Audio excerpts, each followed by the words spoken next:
Allahi wabarakatuh.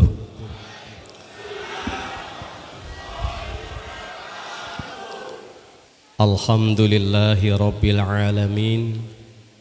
Wassalatu wassalamu ala sayyidina Muhammadin sallallahu alaihi wasallam sayyidil anbiya'i wal mursalin wa ala alihi wa ashabihi wa man tabi'ahum bisanin ila yaumiddin. Rabbi syrah li sadri wa yassir li amri wahlul 'uqdatam min lisani yafqahu qawli. Rabbi a'udzu bika min hamazatis syayatin wa a'udzu bika rabbi ay yahdurun, amma ba'du. Yang saya muliakan para alimil ulama, para asatidz, wabil khusus Ketua DKM Mushola At-Taqwa Bapak Ustadz Sandi beserta jajarannya. Yang saya hormati Bapak Ketua RW, ya, ketemu lagi alhamdulillah beserta jajarannya. Juga Bapak Ketua RT beserta jajarannya, serta Bapak Ibu, para pemuda, para pemudi semua yang hadir di tempat ini, yang semoga diberkahi Allah Subhanahu wa ta'ala. Bapak Ibu yang saya hormati, sering saya kalau Ahad pertama setiap bulan, kebetulan saya jadwal di Darul Hikmah Blok F, ya. Dari sana terdengar pengajian yang disampaikan oleh Bapak Ustadz Sandi. Suaranya menggelegar. Saya pikir jamaahnya ribuan gitu.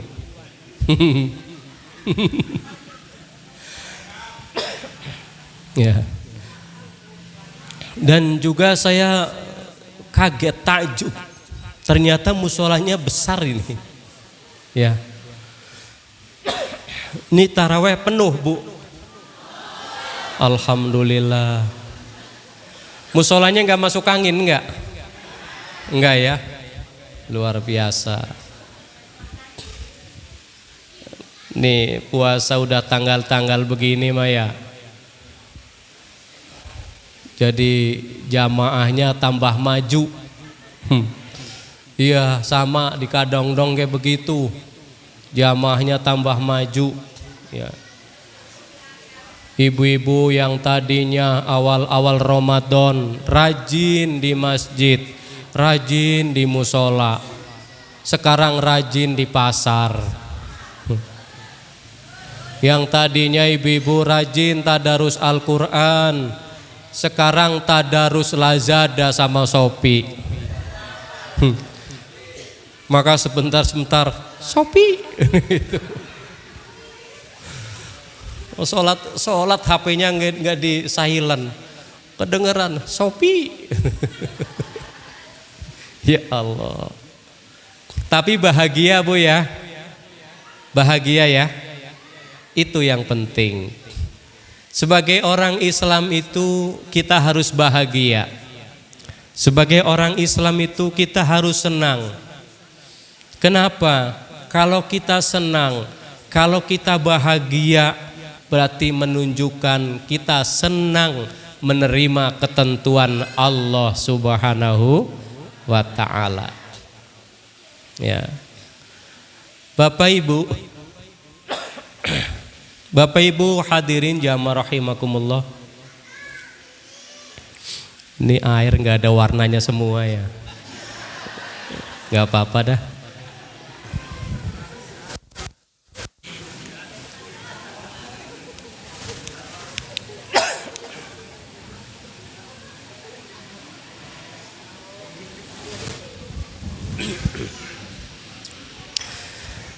Tadi alhamdulillah saya taraweh di Perumahan Sudirman Indah tadi di Blok H. blok pertama di Sudirman. Selesai tadi jam 8:30. Begitu 8:30 saya harusnya kultum itu, tapi nggak kultum karena waktunya. Kata Pak Ustadz Sandi jam 9 sudah di Atakwa katanya. Rada sangar juga ini ya. Makanya beres taraweh langsung ke sini saya. Ya. Tadi sini selesai jam berapa Pak? Sama 8:30. Di sini sholatnya cepat apa pelan Bu? Oh.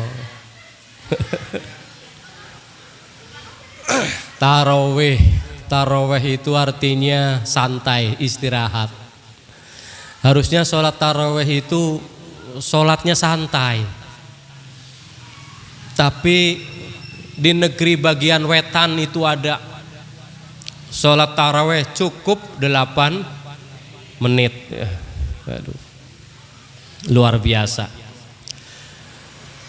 Bapak Ibu hadirin jamaah rahimakumullah. Ini puasa, ini malam keberapa ini?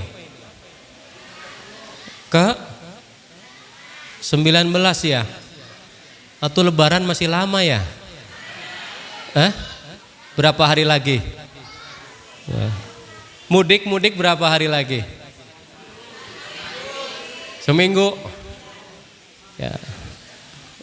Yang masih ada orang tua di kampung, mudiklah. Ya, jangan nggak mudik.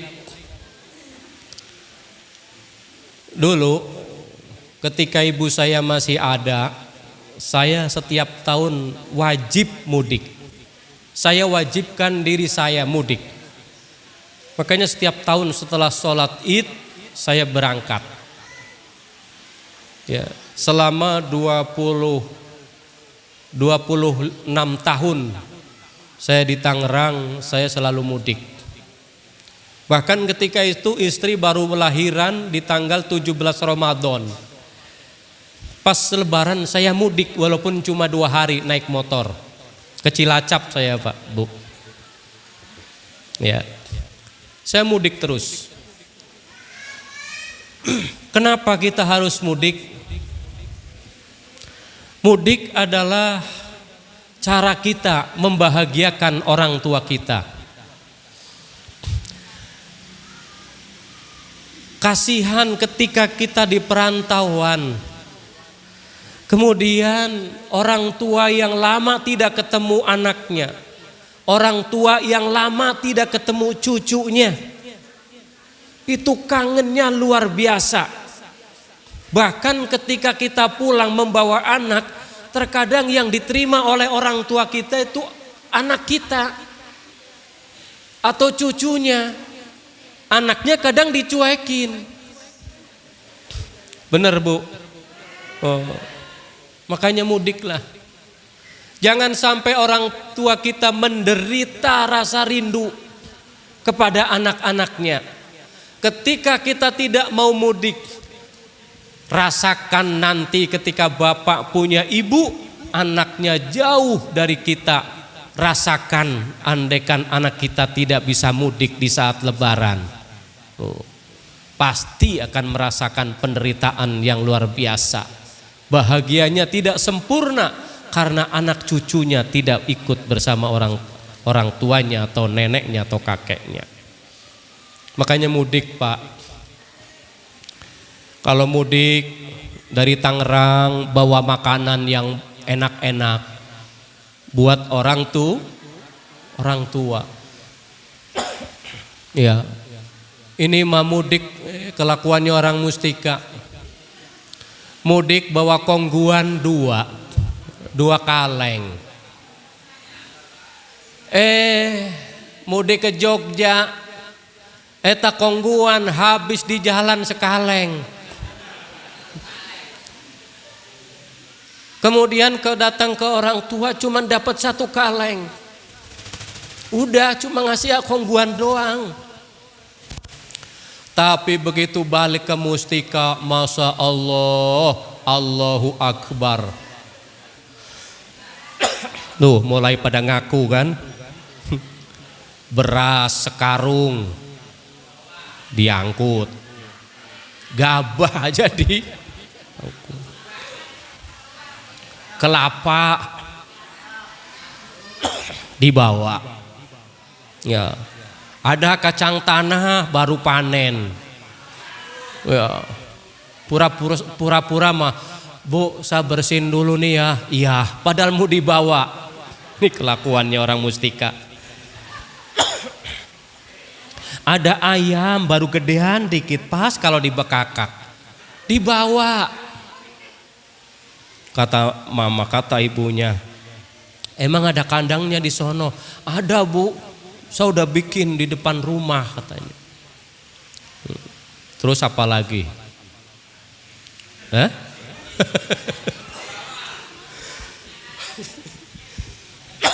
Kerupuk mentah dibawa. Kata ibunya, ya Allah, ini anak saya di Mustika emang masih susah begini. Aduh, banda saya diangkut. Ya, mobil yang tadinya, aduh, malah udah ngomong dulu.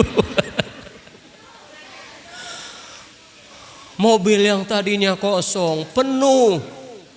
Akhirnya tas-tas pakaian ditaruh di atas. Ya Allah, kongguan satu kaleng. Pulangnya, Masya Allah. Untung saya nggak pernah begitu. Bener, saya nggak pernah. Bu, Pak, kalau saya mudik, saya pasti bawa beras. Beras 25 kilo. Gara-garanya apa? Ketika ibu saya ke rumah ke sini, ketika makan, kata ibu apa? Saiful, nasi kamu enak, pulen banget. Sampai keraknya aja diambil, dimakan. Katanya enak. Nah, dari situ ucapan itu teringat, bahkan sampai hari ini saya teringat. Makanya saya kalau mudik pasti bawa beras. Walaupun dulu mudiknya pakai bis, naik bis, saya bawa beras. Orang pada lihat aneh itu orang. Dari Tangerang bawa beras ke kampung, nggak kayak orang Mustika, dari kampung ke Mustika bawa. Kompak bener ini kelakuan Allah Robi. Rasain nanti kalau punya anak, habis itu banda.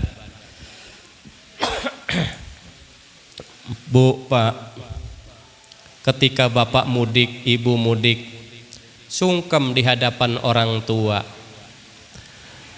Kalau masih ada ibu, sungkem ke ibu. Kalau masih ada keduanya, alhamdulillah, sungkem. Coba tanyakan kepada orang tua kita masing-masing. Tanyakan, Pak, Bu, apakah bapak, apakah ibu ridho senang punya anak saya? Tanyakan kepada orang tua kita masing-masing. Sehebat apapun di Mustika, kita menjadi pejabat, jadi manajer, jadi apapun kita di sini, tetap di hadapan orang tua kita, kita adalah anak. Pernah nanya begitu ke orang tua, Bu? Bukan. Pak, pernah nggak Pak nanya ke orang tua begitu? Belum. Lupa. Terus setiap saya mudik pasti saya tanyakan. Supaya apa? Supaya hati orang tua terhadap kita ini plong. Tidak ada permasalahan sekali. Akhirnya apa? Akhirnya orang tua kita menjadi ridho terhadap kita. Akhirnya apa? Ketika orang tua kita ridho, maka Allah pun akan ridho kepada kita. Karena ridhollah fi ridhol walidain. Ketika kita sudah diridhoi oleh orang tua kita, ketika kita sudah diridhoi oleh Allah Subhanahu wa taala, wow, luar biasa, maka kehidupan kita di Mustika ini akan berkah. Tanyain besok. Ya, ini mudik bukan nanyain begitu ridhonya orang tua, malah pamer gelang. Pamer kalung, udah kalung di dalam dikeluarin di luar jilbab di sini. Yang panjang satu, yang sedang satu, yang pendek satu, itu gimana makainya? Iya, saya pernah lihat itu. Ibu-ibu pakai kalung bukannya di dalam kerudungnya, justru di luar. Pamer, gelang dipakai semua, cincin dipakai semua. Padahal kongguan cuman sekaleng. Asal jalan garuk-garuk aja gini. Astagfirullahaladzim. Ya, Bu, besok kalau mudik tanyain ke orang tua kita, Bu ya. Tanyakan apakah orang tua sudah ridho terhadap kita atau belum. Kalau belum, itu bahaya. Orang yang tidak diridhoi orang tuanya, hidupnya tidak akan berkah. Gaji sebulan kurang melulu, istri berantem aja, anak bandel dan sebagainya. Kerja nggak disukai sama bosnya. Banyak masalah. Karena apa? Karena tidak mendapat ridho dari orang tua. Karena Allah tidak meridhoi kehidupan kita. Naudzubillahi min dzalik. Kalau kita umurnya sudah memasuki 40 tahun atau lebih, harusnya kehidupan kita sudah mapan. Ya, harusnya sudah mapan. Ini masih lontang-lantung. Makanya muhasabah, ada apa dengan kehidupan saya ya Allah? Coba telusuri, coba tanyakan kepada orang tua. Ternyata begitu tanyakan, Pak, apakah Bapak ridho terhadap saya? Enggak. Kamu tuh tanah yang di pojokan dijual sampai sekarang kagak bilang-bilang. Ini orangnya ada ini. Dibilangin malah ketawa. Tobat. Ya. Lepaskan hati orang tua sehingga kita mendapat ridhonya Allah Subhanahu wa ta'ala.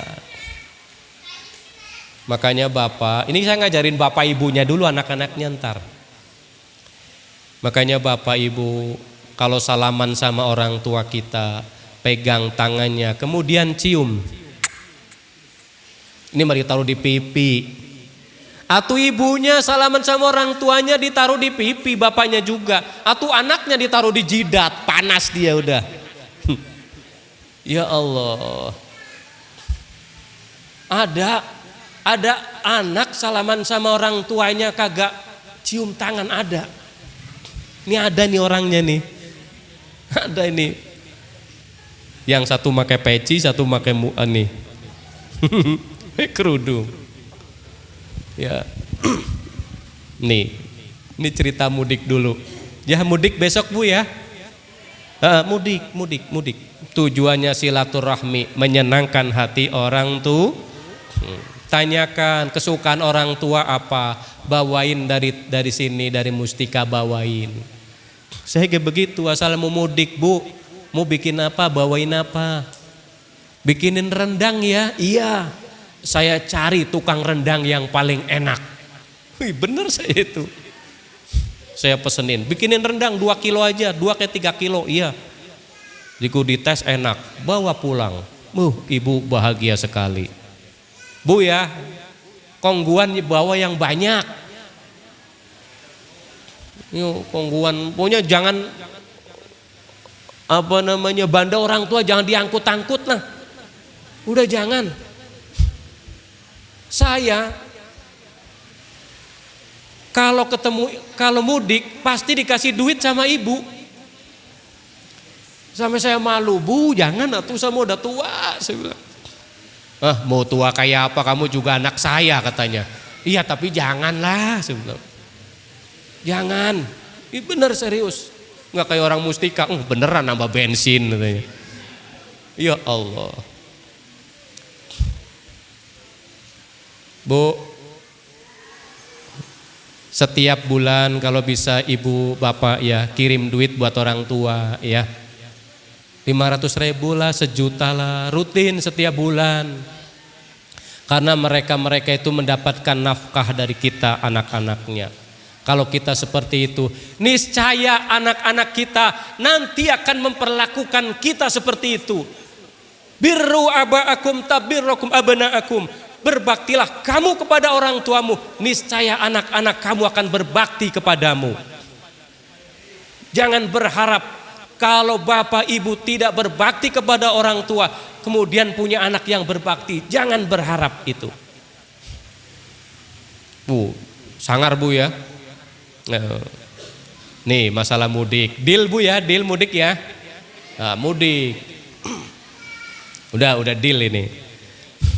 Kemudian yang kedua berkaitan dengan nuzulul Quran. Allah Subhanahu wa taala menciptakan kita manusia. Kemudian setelah kita diciptakan dengan tujuan awalnya adalah supaya kita mengabdi kepada Allah Subhanahu wa taala. Nah, bagaimana tata cara dalam pengabdian kita kepada Allah? Kemudian Allah menurunkan petunjuk, menurunkan pedoman, menurunkan penjelasan-penjelasan, yaitu Al-Qur'anul Karim. Al-Quran diturunkan oleh Allah Subhanahu wa taala 2 tahap. Yang pertama min lauhil mahfud, diturunkan ila sama'id dunya atau Baitul Izzah. Kemudian dari Baitul Izzah atau langit dunia ini, Al-Quran diturunkan oleh malaikat Jibril kepada Nabi Muhammad sallallahu alaihi wasallam sesuai kebutuhan, sesuai permasalahan yang dihadapi oleh Nabi. Bu, jangan ngobrol aja tuh. Bu, ngobrol apa ngantuk Bu? Ngantuk? Kalau kekenyangan mah begitu. Makanya kalau puasa itu, kalau buka jangan banyak-banyak. Ya, makanya kalau mau buka puasa nggak usah berlebihan makanan. Ini bapak sama ibu ngajakin anaknya ngabuburit ke depan. Itu tukang dagang, Masya Allah, itu seluruh dunia ada di depan. Yang dari India ada. Itu kebab dari mana itu? Hah? Oh, Turki ya? Arab ada. Kabuli ada.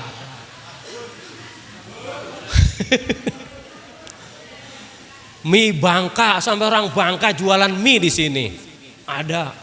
Martabak Bangka. Terus nasi goreng Lamongan. Soto Lamongan. Makanan dari seluruh dunia ada di depan. Masya Allah. Belum makanan-makanan lokal seperti dawet, seperti dogan, gorengan, lontong tuh. Ada semua. Luar biasa. Ngabuburit dibeli semua. Ketika ditaruh di meja, penuh mejanya. Padahal yang dimakan gak seberapa, betul? Itu kita kena hukum makruh karena berlebihan di dalam makanan sekalipun makanan itu halal. Jelas ini bertentangan dengan tujuan puasa. Apa tujuan puasa? Mampu mengendalikan syahwat kita, baik syahwat terhadap minuman maupun syahwat terhadap makanan dan seterusnya. Makanya Pak, kalau puasa itu porsi makannya lebih sedikit. Ini malah buka puasa nasinya Bu, kayak orang mau macul. Dibilangin malah ketawa. Ya Allah. Atau giliran tahu taraweh ngap. Mana imamnya cepat lagi, akhirnya ngomel-ngomel ke imam. Situ yang salah, makan kekenyangan. Jadinya ribet ke musola, dibawa masalah. Naudzubillahi min. Aduh ya Allah. Ya, porsi makannya dikurangi, Pak. Ya, jangan berlebihan. Karena itu termasuk makruh. Ya. Karena ketika kita puasa itu walaupun baru masuk ya nasi 2 suap saja, perasaan perut sudah nyaman, sudah kenyang, betul. Bapak Ibu hadirin jamaah rahimakumullah. Al-Quran termasuk mukjizat Nabi kita Muhammad sallallahu alaihi wasallam. Dan berbeda mukjizat Nabi Muhammad dengan mukjizat nabi-nabi sebelumnya. Di mana mukjizat nabi-nabi sebelumnya semuanya bersifat kekuatan. Ya, Nabi Musa bisa membelah laut. Terus apa lagi? Tongkatnya bisa menjadi ular. Mukjizatnya Nabi Soleh, mukjizatnya Nabi Nuh. Semua mukjizat bersifat kekuatan karena memang sesuai dengan zamannya. Tapi Nabi Muhammad SAW ada sedikit mukjizat kekuatan tapi tidak menonjol. Justru mukjizat yang lebih menonjol adalah Al-Qur'anul Karim. Karena apa? Karena umat Kanjeng Nabi Muhammad SAW itu lebih cerdas, umatnya Nabi Muhammad lebih pinter. Makanya mukjizatnya Kanjeng Nabi itu berupa ilmu. Ya, isinya semuanya ilmu. Mengajak orang berpikir, mengajak orang menggunakan akal sehatnya. Makanya jangan kaget Bapak Ibu, banyak orang-orang non-Islam itu masuk Islam gara-gara mereka itu banyak mengkaji Al-Quran. Sebenarnya tadinya mau mencari kelemahannya Al-Quran itu apa, tapi justru setelah mereka perdalam, setelah mereka teliti dan sebagainya, justru mereka disitulah menemukan kebenaran Islam.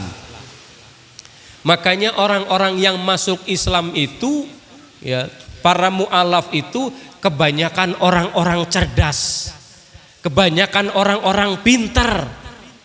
Ya, baru masuk Islam 1 minggu saja sudah bisa ceramah, sudah diondang di mana-mana, ustadznya kalah. Bener? Karena mereka pintar, mereka cerdas. Ya. Karena mereka mengkaji Al-Quran dan menemukan kebenaran Al-Quran. Lah kita kan nggak pernah boro-boro mengkaji Al-Quran, ngaji Al-Quran aja jar. Alhamdulillah. Itu. Justru kebalikannya, kalau ada orang Islam keluar dari Islam, itu adalah sebodoh-bodohnya orang. Mungkin kalau bahasa kasarnya itu orang paling goblok. Gak ada ungkapan yang lebih parah dari itu apa coba. Itu orang paling bodoh sekali. Orang Islam keluar dari Islam, urusannya hanya urusan perut dan sejengkal di bawah perut. Orang Islam keluar dari Islam, urusannya hanya bisa harta, jabatan, wanita. Itu doang itu. Makanya dibilang bodoh. Tapi orang-orang non-Islam masuk Islam, dia menggunakan akalnya, dia menggunakan pikirannya, menemukan kebenaran yang ada dalam Al-Quran. Berarti kita semua termasuk orang-orang pinter. Alhamdulillah. Pinter kita jadi orang Islam itu orang pinter. Jadi orang Islam itu orang yang cerdas. Makanya kita harus bersyukur jadi orang Islam. Makanya Pak, ketika kita jadi orang Islam harus senang, harus bersyukur. Alhamdulillah saya diberi kenikmatan iman Islam oleh Allah Subhanahu wa ta'ala. Alhamdulillah. Itu. Senang, jadi orang Islam harus senang. Menjalankan perintah Allah harus senang.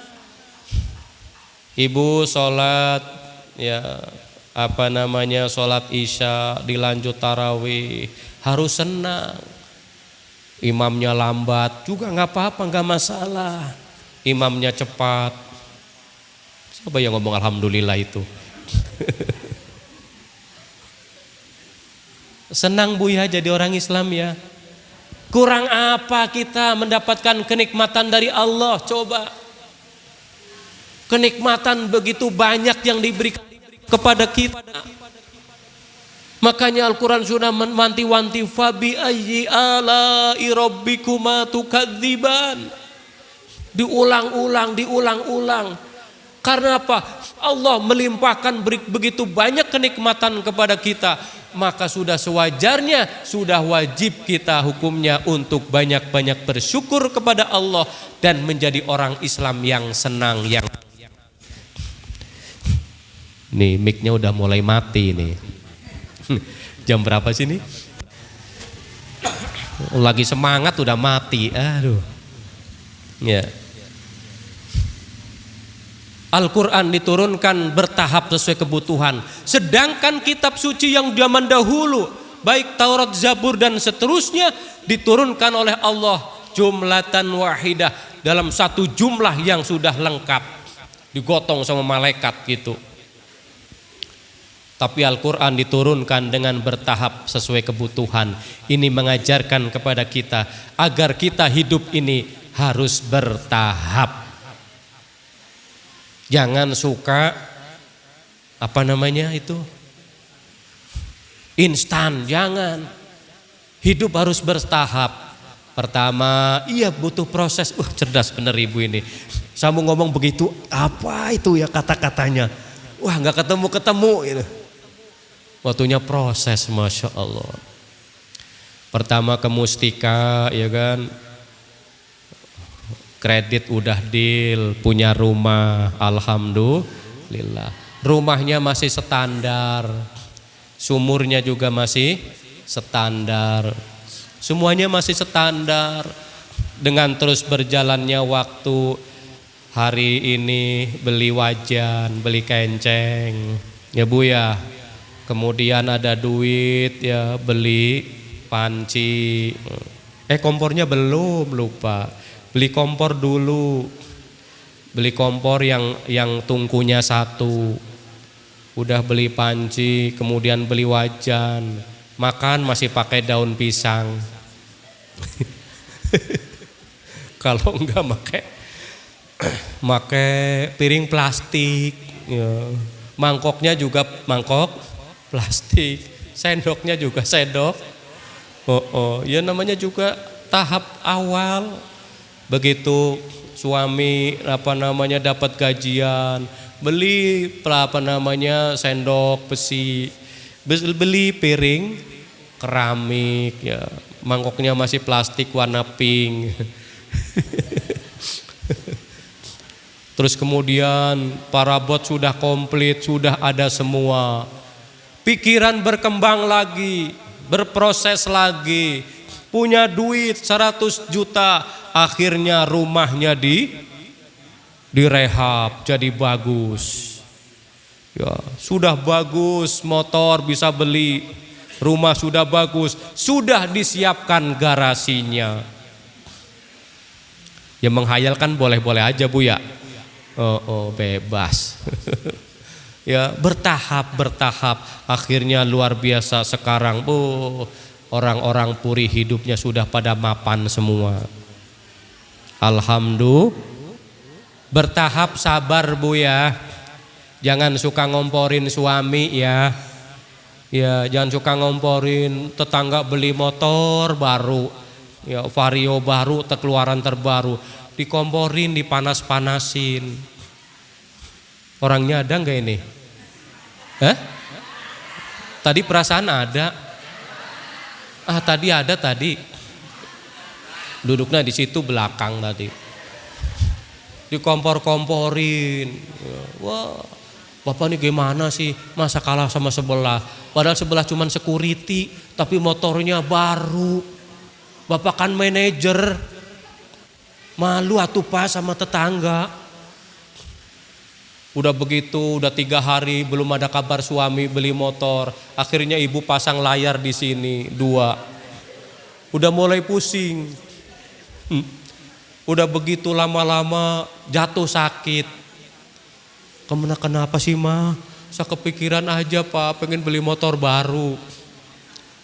Udah Bapak cuma punya duit 4 juta, beli motor listrik aja ya. Aduh ya Allah, nggak boleh ngumpor-ngumporin begitu. Khawatir suami nanti kemudian nekat dan melakukan perbuatan yang dilarang oleh Allah Subhanahu. Bertahap kayak turunnya Al-Quran. Kemudian Al-Quran buat kita apa? Yang pertama, Syahrul Ramadan alladzi unzila fihil Quran. Fungsinya hudal linnasi wa bayyinatin minal huda wal furqan. Apa fungsi Al-Quran? Yang pertama adalah hudal linnas, petunjuk bagi manusia.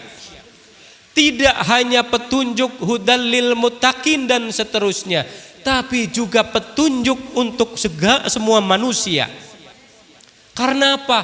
Karena syariat Islam ini bisa diterima oleh siapapun. Bisa.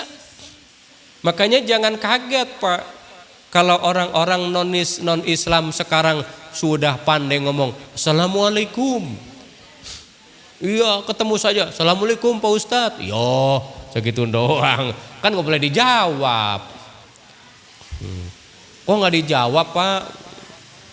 Ya Bapak belum login saya bilang.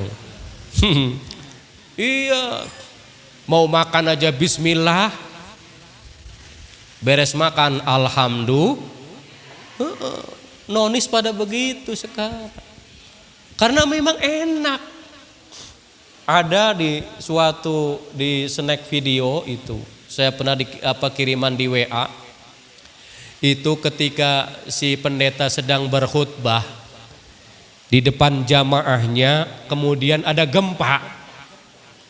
Apa coba jemaatnya? Allahu Akbar, Allahu Akbar, Allahu Akbar. Iya kan? Ya memang apa? Syariat Islam itu memang hudal linnas, bisa diterima oleh siapapun. Ya, bahkan sekarang banyak orang-orang nonis itu yang sudah khitan. Banyak. Udah banyak yang khitan karena mereka merasakan betapa nikmatnya hasil daripada khitan. Mereka menikmati, makanya syariat Islam banyak dipakai oleh mereka. Tapi kita tidak memakai syariat mereka karena memang gak cocok. Ya, ini menunjukkan hudal linnas wa bayyinatin minal huda. Al-Quran itu juga berfungsi sebagai penjelasan dari kitab-kitab terdahulu. Bapak Ibu hadirin jamaah rahimakumullah, betapa kita harus bersyukur kepada Allah Subhanahu wa ta'ala mempunyai kitab suci yang dari Lauhil Mahfud sampai hari ini dan sampai hari kiamat masih tetap suci, tidak ternoda sama sekali.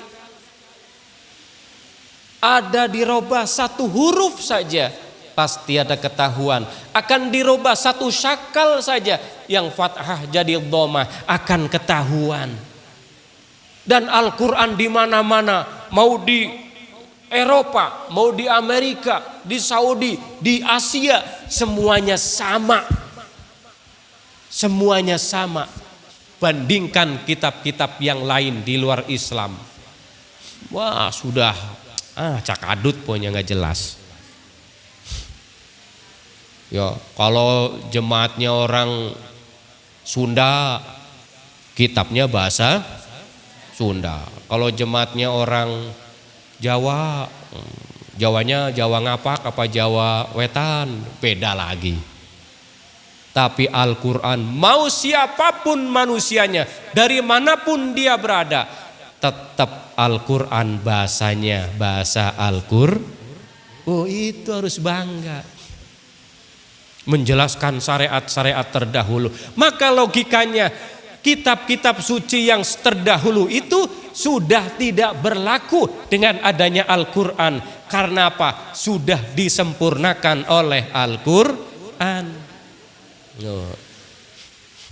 Kemudian Al-Quran itu sebagai Al-Furqan, atau bisa juga nama lain dari Al-Quran itu adalah Al-Furqan, pembeda. Karena Al-Quran menjelaskan kepada kita, memberikan arahan kepada kita mana yang halal, mana yang haram, mana yang hak, mana yang batil. Makanya hidupnya orang Islam itu terarah. Ini haram, tidak boleh. Ini halal, boleh. Jadi jelas hidupnya terarah. Tapi kalau orang non-Islam hidupnya gak ada aturan begitu. Makanan haram, oke. Ya, gak peduli makanan haram atau halal, yang penting bisa dimakan, dia makan. Ya, mau ular, mau B1, mau guguk, apa saja dimakan. Oh, karena gak ada furqan di dalamnya. Ini perasaan udah lama amat ya. Perasaan ngomong capek amat ini ngeden. Udah lama belum, Bu? Udah ya? Ada makannya enggak? Ada serius? Serius habis ini makan? Bener enggak, Pak? Oh, oke, sip.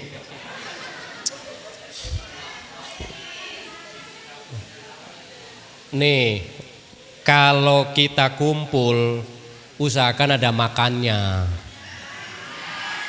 Ya. Asal kumpul gitu. Cocok Pak ya? Makanya Bapak harus sayang ke ibu. Karena bagaimanapun ibu-ibu adalah tim sukses kita, Pak. Ya, udah dibeliin baju baru, Bu?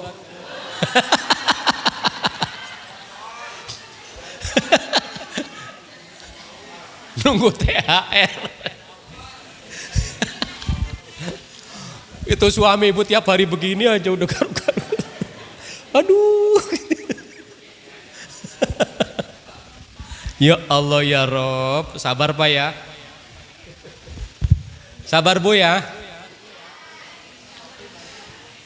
Lah kalau ibu-ibu mau udah percaya saya masalah baju mah.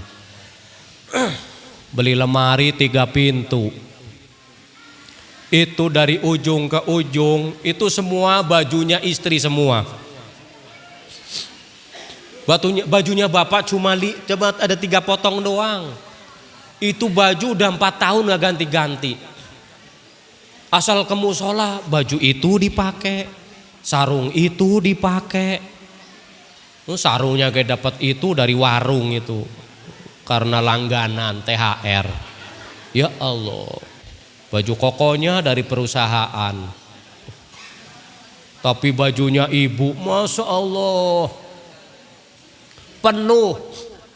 Ya, waktu bapaknya yang nyari duit, ibunya yang COD. Udah habis dari awal puasanya, sekarang udah berapa kali paket. Paket atas nama Mama Lia katanya. Waduh ya Allah. Sampai kurir itu hafal bener. Di sini begitu Bu ya. Kasihan suami nyari duit bajunya gitu-gitu aja. Makanya suami kebanyakan mati duluan. Nggak percaya.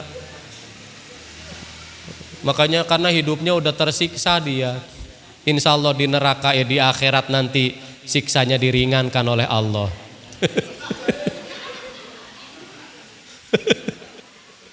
Karena di dunia udah tersiksa ya Allah. Aduh. Terakhir, fungsi Al-Quran atau gunanya Al-Quran yang selanjutnya adalah Al-Quran akan mensyafaati kita nanti di hari kiamat. Ya. Iqra'ul Qur'ana fa innahu ya'ti yaumal qiyamah syafi'an li ashabi. Bacalah Al-Quran. Baca kata Nabi suruh baca doang. Sekalipun kita tidak paham artinya nggak apa-apa. Ya. Wajar kita nggak paham artinya. Lah hidungnya ada pesek, kulitnya nggak putih, ya, wajahnya nggak ganteng, makannya bukan kurma, bukan daging onta, minum apa dan roti dan minyak samin. Wajar kalau kita tidak paham Al-Quran. Ya makannya juga uduk, nasi putih, sayur asem, ikan asin, sambal, lalap. Aduh kayaknya enak bener ini ya. Ada nggak Bu? Ada. Aduh alhamdulillah ya Allah. Ikan gorengnya ada nggak Bu? Enggak, ini faktor keberapa ini aja. Tidak disengaja ini. Ya, apalagi kalau sarapan. Kalau semalam dapat berkat nggak dimakan, besok paginya didaur ulang jadi nasi goreng. Ya wajar kalau kita nggak paham Al-Quran. Karena untuk memahami Al-Quran butuh piranti ilmu yang luar biasa banyak dan ribet. Kita sudah ditakdirkan oleh Allah bisa membaca Al-Quran saja sudah alhamdulillah. Apalagi bacanya baik dan benar, indah didengar ya Allah.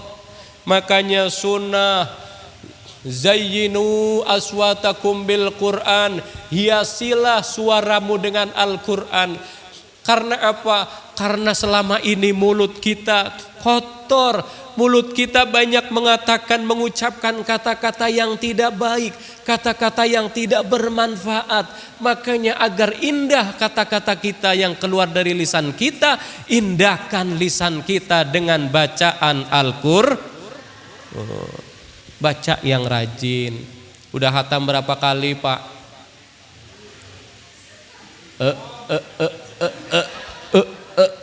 Ditanya Bu udah hatam berapa kali Bu?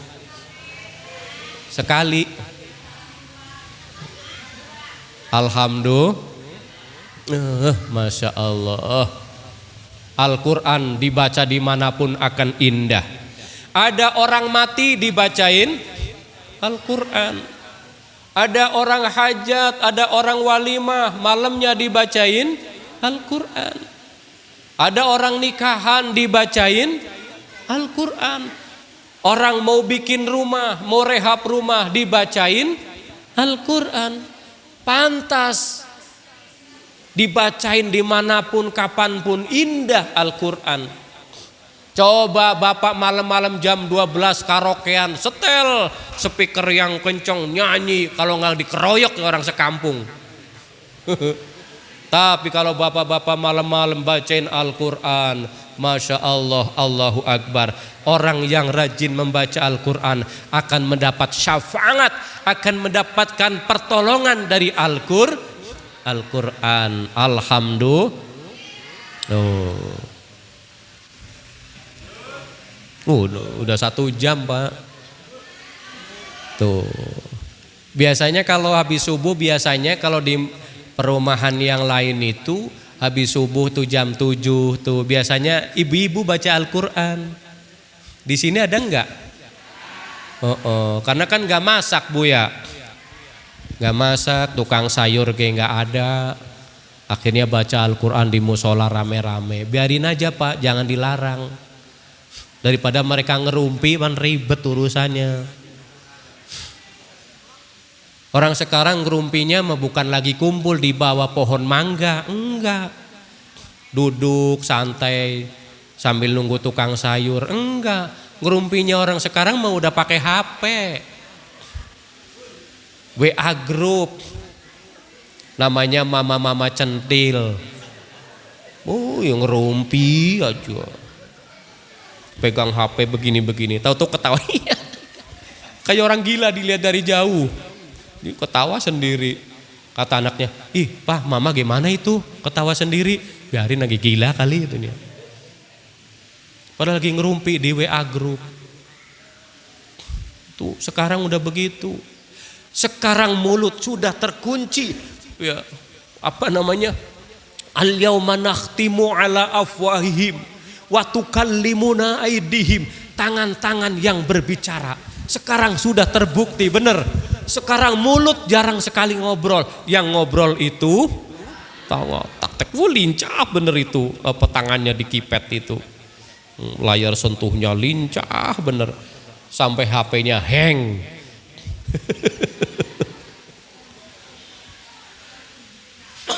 Ya, makanya biarin mereka baca Al-Quran, tadarus Al-Quran di musola, biarin aja. Kalau ada orang Islam merasa terganggu dengan bacaan Al-Quran, wah itu diragukan keimanannya. Innamal mu'minuna idza dzukirallahu wajilat qulubuhum wa idza tuliyat alaihim ayatuhu zadathum imana. Wa idza tuliyat alaihim, dan ketika dibacakan ayatuhu, ayat-ayatnya Allah, zadathum, maka bertambahlah keimanannya. Makanya aneh, ada orang Islam mendengar bacaan Al-Quran terganggu, komplain ke RT, itu tolong dah speakernya jangan ngadep ke rumah saya, ngapa sih? Waduh, Mang kenapa? Aduh berisik. Al-Quran dibilang, ini orangnya nggak ada lagi nih. Antemin aja orang begitu mah. Orang Islam mau begitu. Protes, akhirnya ada protes lagi. Apa-apa? Itu speaker dah, coba yang sono, jangan ke rumah saya, ke sawah aja dah. Ke sawah sono. RT pusing, aduh gimana gua ya. Akhirnya ke rumah DKM, Pak DKM, maaf Pak DKM, ini ada usulan begini-begini. DKM-nya langsung dalil, waduh gitu. Duh, biarin aja. Akhirnya orangnya pindah dari Mustika.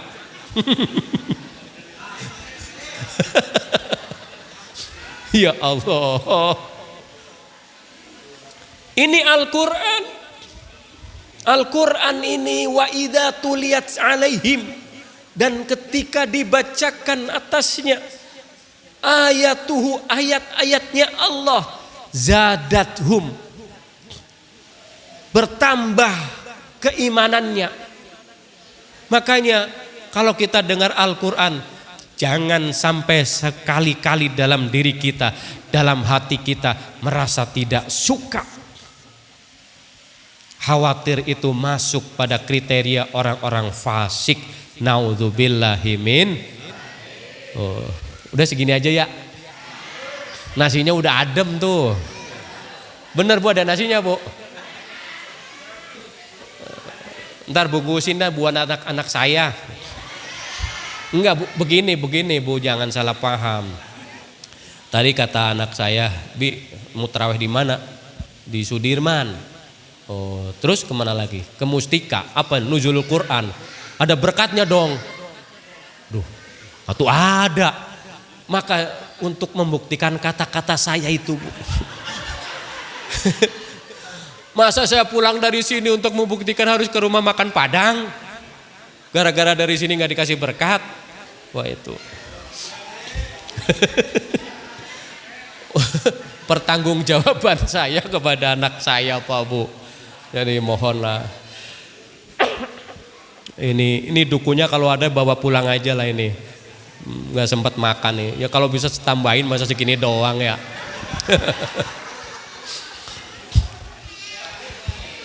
Enggak, ini mah intermezzo Bu ya. Intermezzo lah, jangan dianggap bercanda Bu lah, tenang aja udah. Ya.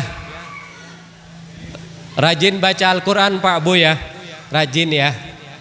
Saya tadi taraweh di Sudirman. Saya kemarin tanggal 1 sampai tanggal 16 di Perumahan Puri 1 di Blok C. Selama 16 hari cuma dapat 1,5 juz. Ya karena ya 1,5 juz kalau nggak salah. Ya benar juz 3 sampai ke juz 4 itu. Jadi saya pengen tarawih di sini sebenarnya itu Pak Ustadz Sandi diborong terus sih mau Pak Ustadz Sandi ya ampun. Kasih ke semalam ngapa ya. Saya besok malam di itu Darul Hikmah situ. Besok malam Ahad nih insyaallah. Ya, udah ini aja ya.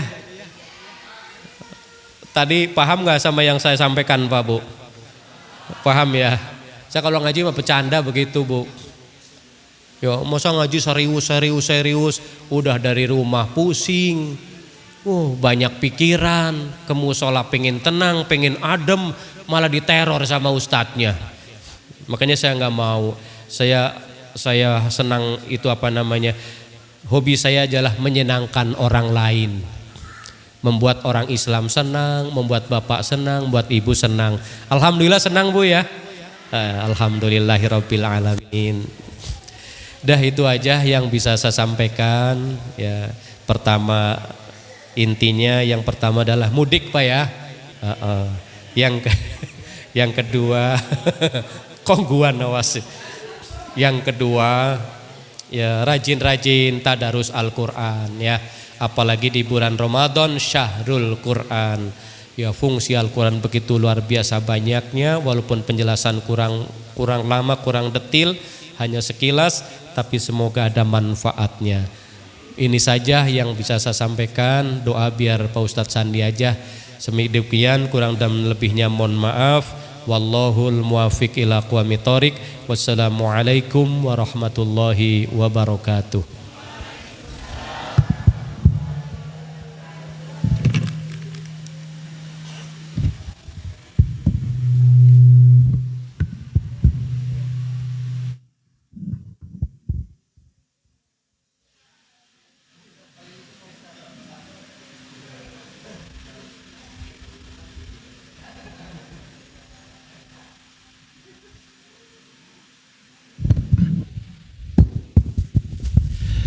Terima kasih kepada Bapak Ustadz yang telah memberikan penjelasannya tentang Al-Quran. Di mana Bu bisa dimengerti, Bapak bisa dimengerti. Kalau emang itu bisa dimengerti, coba lihat Pak Ustadz besok ada yang tadarusan enggak? Itu caranya, mungkin itu ya dimengerti ya. Untuk yang selanjutnya yaitu doa yang insya Allah akan disampaikan Bapak Ustadz Sandi. Waktu dan tempat kami dipersilakan.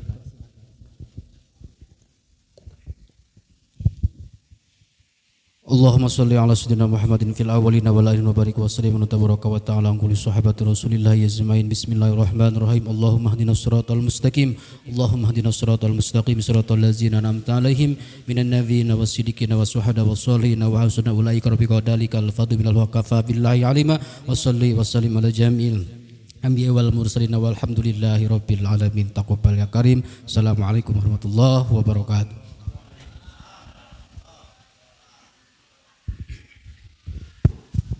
Terima kasih kepada Bapak Ustadz Sandi yang telah